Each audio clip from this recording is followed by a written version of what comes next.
like your own character, so she comes off as an insufferable, whiny brat. And if you disagree with this sentiment, I don't need your business. Thanks. There's something wrong with her. She's disturbed, she's unhappy, and she thinks it's about feminism and the patriarchy and about abortion. But the reality is she's just not stable, like the majority of people in Hollywood. They're just not stable. Rachel Zegler is not happy right now, and South Park just made things way worse. In their latest episode, they completely roasted Disney's new Snow White remake, and they didn't hold back. From calling out the woke changes to hinting that movies like this might get pulled from theaters, it's pure chaos. And Rachel? She's going off again. If you thought her last meltdown was wild, wait until you see this. Let's break down everything South Park exposed, and why people are saying Disney finally got what it deserved. Not hold back. Now, tell me exactly what it is you're afraid of. I keep having the same dream. Everywhere I look, people are being replaced. Okay, and who do you think is going to have you replaced? Them. The puppet masters. The last time I had the dream, I was walking down the school hallway. And then I see Butters, and he's like, "Hey, Eric, you want to see what my mom packed me for lunch?" And that's when I start to notice that something's wrong. Everyone I cared about has been systematically replaced. And finally, I want to scream, and I'm like, why are they replacing As of April 1st, the flames haven't died down just yet. This train wreck is still burning. Disney's latest numbers are in, and yep, it's official. The situation's going from bad to worse. Rachel Zegler's sky-high ego and relentless woke warrior vibes didn't just miss the mark. They straight up cursed Snow White with box office doom. Instead of reviving a classic, she handed Disney a poisoned apple. Her star power didn't wake the sleeping giant, it barely stirred. Still, Rachel and her loyal crew, Ilda, Jorge, Remy, and Maria, show up like it's opening night at the Oscars. Popcorn in hand, big smiles, ready to bask in the glow of Rachel's moment. Ilda's hyping her up on Instagram like it's the finals of a high school talent show. But the theater's a ghost town, so they pivot, cue the TikTok skit. 2 tickets, please, Rachel says in the video. The guy behind the regal counter pauses, confused, and asks, "For which movie?" Tickets, please. Oh, for which movie?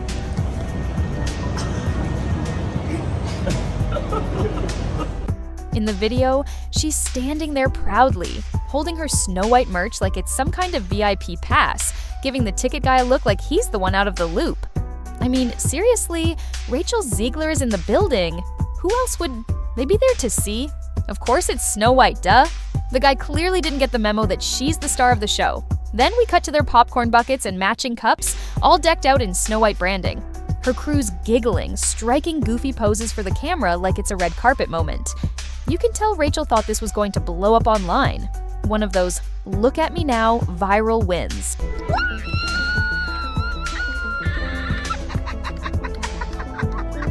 But instead of a mic drop moment, it just feels awkward. Like, painfully awkward. Her everyone knows who I am attitude totally backfired. What was meant to scream main character energy turned into a cringe fest. More please laugh with me than look how iconic I am. And now the movie clip is getting clowned all over X.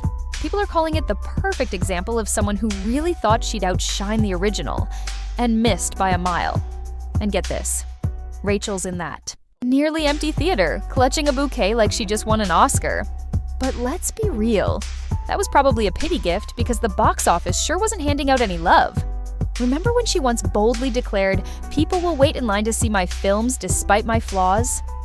Well, turns out the only line forming is the one dragging her movie on social media.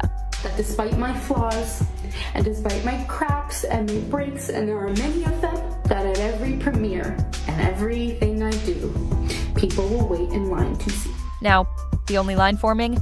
Yeah, it's online, and it's full of people lining up to roast her. And roast they did. Even Sean Ono Lennon, yep, John Lennon's son, jumped in on March 31st, calling her a disconnected brat, according to Yahoo. He basically said, no one should be shocked the film flopped. And sure, her career has racked up a massive $700 million thanks in large part to The Hunger Games. But even with this being her second highest grossing film, it doesn't feel like a win. It feels more like a shiny reminder that her ego might be growing faster than her actual star power. The internet isn't letting Rachel Zegler off the hook anytime soon. People are saying things like, "Welcome back to reality, princess." while joking about the sea of empty seats at her movie and even making GoFundMe jokes like someone needs to rescue her career. Then came Danica Patrick. Yes, the former race car driver, now deep into politics and a known Trump supporter. On March 30th, according to Us Weekly, she reposted a video mocking Rachel and the movie's failure to her Instagram story. Her caption? Just 2 words. Bye-bye. Simple, but loaded with shade. The video she shared accused Rachel of pushing corporate feminism, basically saying she's trying too hard to be woke and making everything political, especially on social media. It even threw in rumors that Disney dropped her from upcoming blockbusters like Toy Story 5 and the Pirates of the Caribbean reboot due to the backlash. Whether that's true or not, people ran with it, and Danica clearly enjoyed the drama. Her post felt like a personal jab, especially since Rachel's known for speaking out against Trump. But that's not all. Media host Megyn Kelly also chimed in. On her show, she roasted Rachel too, saying her attitude and political takes are turning people off. Kelly pointed out that Rachel's constant woke messaging and preachy tone might be the real reason audiences are staying away. She basically said Rachel's ego is bigger than her fan base. Hire a special media consultant for her to follow her around all the time and make sure she didn't continue shitting on Snow White and the Prince and Young Love and women who want to get married. TikTok shade, celebrity clapbacks, and news anchors dragging her on air. Rachel's been hit from all sides. And with her movie flopping hard, this isn't just a bad week, it's a full-on reputation crisis. The numbers? Brutal. Thursday previews brought in just $3.5 million. Opening weekend, a disappointing $43 million for a film with a budget north of $250 million. To put that in perspective, Dumbo made more with a smaller budget, and The Little Mermaid remake pulled in $95 million on its opening weekend alone. And that's not all. Marketing costs for Snow White were reportedly between $150 and $200 million, with another $50 million spent on reshoots. Add it all up, and Disney needed this movie to hit around $450 to $500 million just to break even. The magic number for actual profit? $1 billion. But after debuting with only $87 million globally, things are looking grim. By April 1st, the worldwide total sat at $142 million, according to Collider. But the real shocker, the second weekend saw a staggering 66% drop, bringing in just $14 million. Now, Disney's officially estimating a $115 million loss, but whispers on social media suggest it could be closer to a $300 million disaster when all's said and done. Disney's live-action Snow White opened in theaters last week, and it made $42 million domestic opening weekend. But then this past weekend, it only made $14.2 million domestic, meaning it fell off by a whopping 66%. And this is really bad news for Disney because Snow White's budget... This is more than just a flop. It's a full-blown disaster for the company.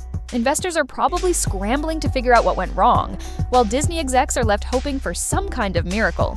Rachel once boldly declared, "I hope people wait in line to see me," which is, well, a choice.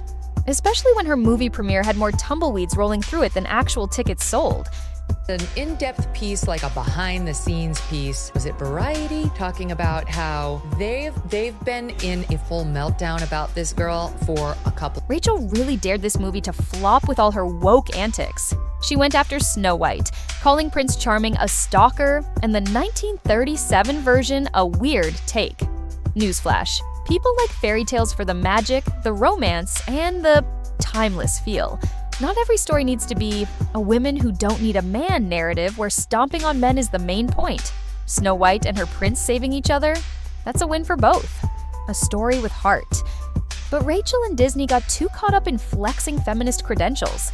She even bragged about ditching the classic love story to push for empowerment. Like, congrats, you turned a timeless tale into a soapbox. Audiences don't want lectures, they want to be entertained. Disney's obsession with being a girl boss instead of focusing on fun? Well, that's what sank this ship. Post-election, it's May, and Trump supporters still can't catch a break. Alienating half your audience? Real genius move, Rachel. Disney had to bring in a social media executive after her controversial post went viral, with Variety reporting it boosted the trailer views by 4 times. That's one way to get attention, just maybe not the kind you were hoping for. Pedro Pascal called Rachel an icon on March 31st, according to Tribune, but fans weren't having it. They slammed him for jumping on the bandwagon way too late. By then, her political rants had already lit the fuse. The drama with Gal Gadot only added fuel to the fire, too. What started as frosty smiles during filming quickly turned into tension, especially after Rachel threw a pageant queen jab at Gadot at the 2025 Oscars. The issue: Gal's Israeli roots clashed with Rachel's outspoken Palestine post. It was reckless, and things got so heated that Disney had to provide extra security for Gadot after receiving threats. Now, fans on X are even blaming Gadot's acting for the movie's downfall, calling her the true poison apple of the film. But let's be real, Rachel's ego started this whole mess. Rumors are swirling that there were problems on set with Gal, reportedly messing up her lines, which frustrated Rachel during filming. While that might be an issue, it's probably the least of the movie's problems. But it definitely doesn't help when the acting is this flat. Rachel's woke disaster has Disney execs feeling the heat. If a $270 million movie can bomb this badly because it's too preachy, maybe people just want a good escape instead of a lecture. There are whispers that Disney is planning to dial back on the heavy virtue signaling for future remakes like Lilo and Stitch. According to Daily Mail, Hollywood's in full panic mode, even moving away from trans actors and overly political storylines after Snow White's flop, which sparked a major shift against the woke culture. But here's the twist: Rachel didn't just ruin this movie, she might have accidentally helped Hollywood realize it's time for a change. Her ego led her to believe she could preach her way to stardom, but that backfired big time. Instead of a fairy tale, Snow White turned into a woke tale. Audiences don't want to be preached at, they want to enjoy a good story. And this one? It crashed and burned. So, the real question is, did Rachel destroy this film, or was it already set to fail?